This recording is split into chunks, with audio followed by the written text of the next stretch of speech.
This podcast contains strong language and discussions about relationships, sex, and love. It may not be suitable for younger listeners. This is the Can't Keep My Mouth Shut podcast, and I am Nixalina. Hi, it's Nixalina. Happy Monday evening. I hope you're all well, had a great weekend, have an exciting week coming up.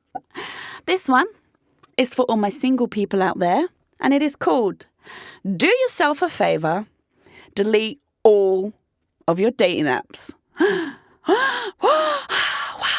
did she say? Is she crazy? Yeah. Do yourself a fucking favour and delete those dating apps. Allow me to explain, single people. Don't all faint and go and get a glass of wine to steady the nerves. I will make sense, I promise.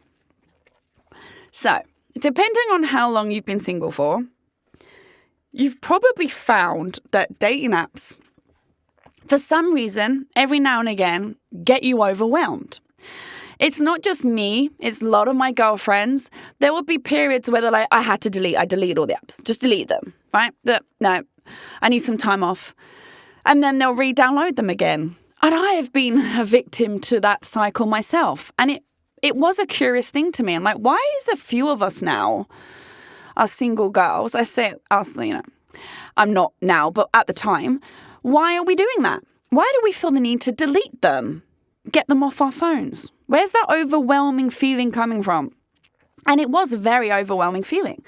And so I started to realize that there is a lot of negative emotion coming from the apps, and that's why we need to delete them. Like, there's something attached to using them that is creating a negative experience. And then you'll, get over it in a month or so, or someone will go, oh my God, I met this hot guy on Bumble. Then you get FOMO, and then you feel a bit better. So then you re-download it again, create a whole new profile, or sign into your old profile, But why? Why do we feel that way? So that's one angle of it. But also the other angle of it, of deleting your dating apps, is that I want to explain to you that I have never met a single long-term partner off a dating app. Not one. Not fucking one. Let me think of my long-term partners. I had 1, 2, 3, 4 ones about 2 year long by my mid-20s. 4, all of them met in person. My 5-year one, 29 years old, met in person. Ex-fiancé, met in person. Current boyfriend, met in person. There is not a single fucking relationship I met off a dating app. And yet, I was on every fucking dating app in my 20s. And then after each breakup, I go back on every new dating app. Like they used to be back in my day. There was plenty of fish. There was Badoo. Happen? Is Happen still around? I think so. But the 3 that I was on in singers was Bumble, Tinder, and Hinge. Tinder was full of shite.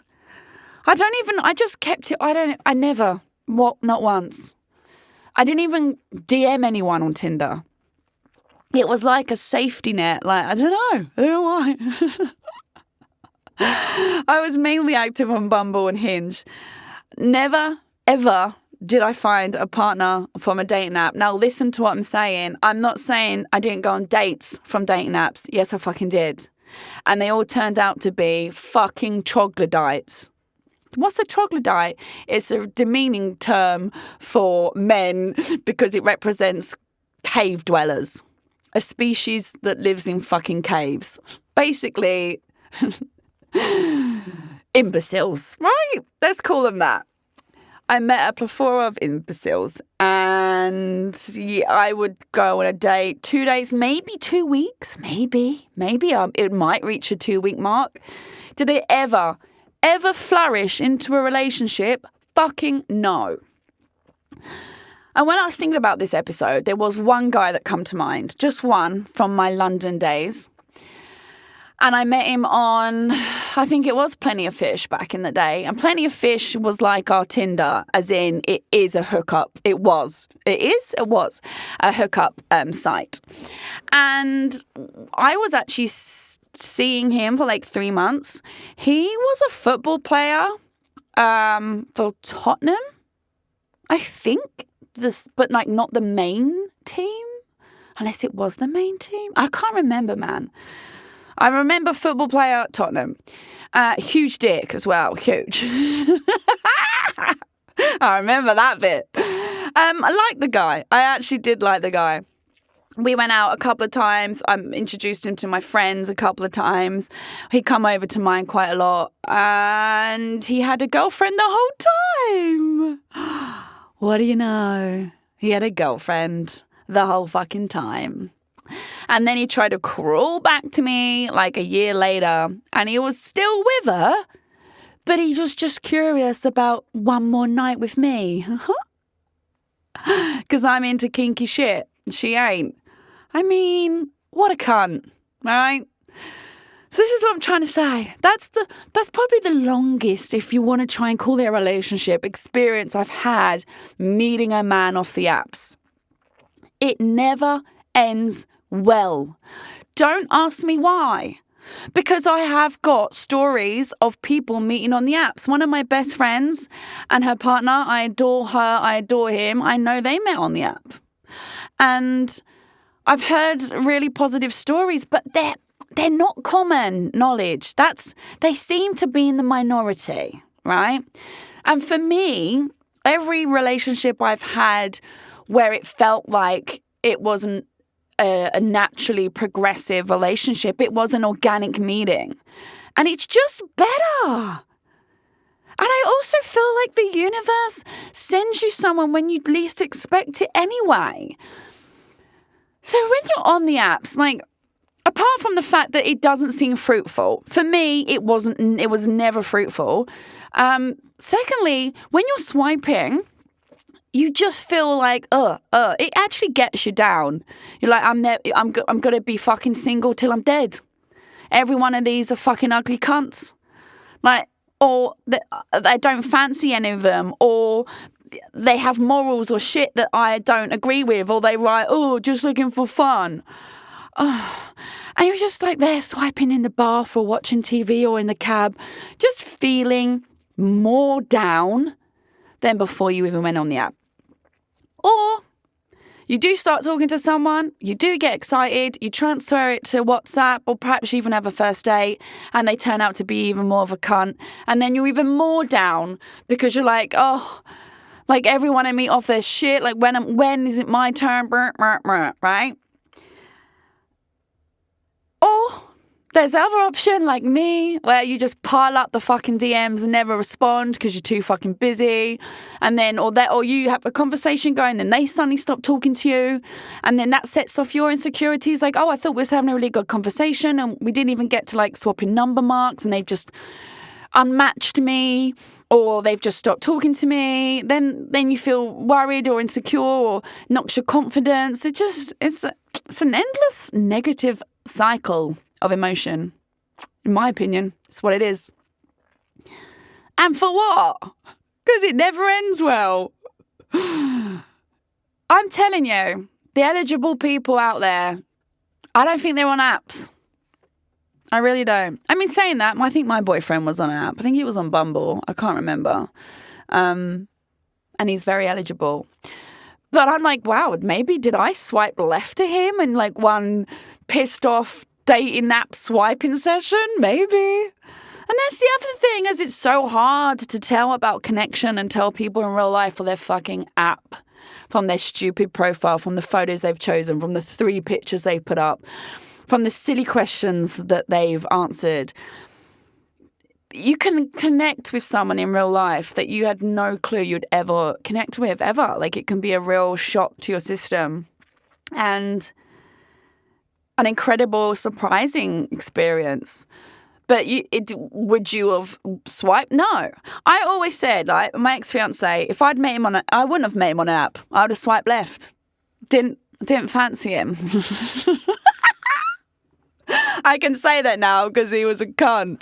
But I didn't fancy him. No, not in the way I fancied the one before. He's like just not my type. I would have swiped left. So, you know? And then I suggested marrying him because we connected, or at least I thought we did. But that's what I mean. Like, I don't think dating apps really work for someone trying to find true love. I really, really don't. And then also you have that element where I discussed at the beginning where like it all becomes so overwhelming, but in a negative way that you almost just want to delete them off your phone. That's not right. If that's how you get to feeling, it's an exhausting, frustrating experience for you. That's not right. That means something on your phone is causing you misery. Delete them for good. You ain't gonna, I say this, I know, but people do. I say you ain't gonna meet the guy or girl of your dreams on the apps. That's what I think. I know there are exceptions to the rule, but there are exceptions to every rule because that's the prior basis of a rule, is there will be an exception. But I don't think you will. I think your best bet is to clear the apps off your phone, and in doing so, clear your mind. Focus on other shit that's not on an app or swiping people's endless profiles, and go out instead and meet people in real life and go and have fun by yourself or with your friends or whatever it is you want to do. And I'm telling you, I put money on it. That's when you're going to meet someone really unexpected, very spontaneous. That's happened to me my whole fucking life, I'm telling you. Like even in London, meet people at, like walking to the train station. I'm walking past, we clock each other, he's looking back at me, I'm looking back at him. The next thing you know, he's walking back to me, like, girl, I gotta take your number, like, you're stunning. That shit, that's the shit I'm talking about. Meeting at bus stops, MRTs, meeting at bars, friends' parties, you know? Not on fucking Tinder. Do yourself a favour, delete all of your dating apps, and don't download them again. And if you do, take it with a different mindset. Because, I just don't want to encourage this desperate, frustrating, negative, insecure frame of mind that I believe the apps can help push forth and flourish in people's headspaces. And I think it's wrong because it's pointless when, the best relationships come from a really beautiful, organic, out-of-the-blue connection. In real life, not off your phone. And on that note, that is the end of this episode. I hope I've given you some food for thought with this one, and I hope you do take my advice. If you do, let me know how you're going. Let me know if you've already deleted the apps, if you feel the same as me, if they didn't fucking work for you. And you feel much better without them. Share your thoughts, everyone. You can slide into my social media. I am across all platforms at Nixalina. Very easy. Nixalina. Thank you for listening. And as always, I will see you all next week. Thanks for listening to the Can't Keep My Mouth Shut podcast. Produced and hosted by me, Nixalina. I'm recorded in the Splicecast Studios in Singapore. I'm available to listen to on Spotify, Apple Podcasts, Google, and all major podcast listening apps. Do subscribe to enjoy a new episode every Monday evening. Please do give me a 5-star review. It helps other people also find my podcast. For more content and features to read, you can check out my website, nixalina.com. That's nixalina.com. I'm also on social media. Simply search at Nixalina, Nixalina, to find me. Don't be shy. Come say hi.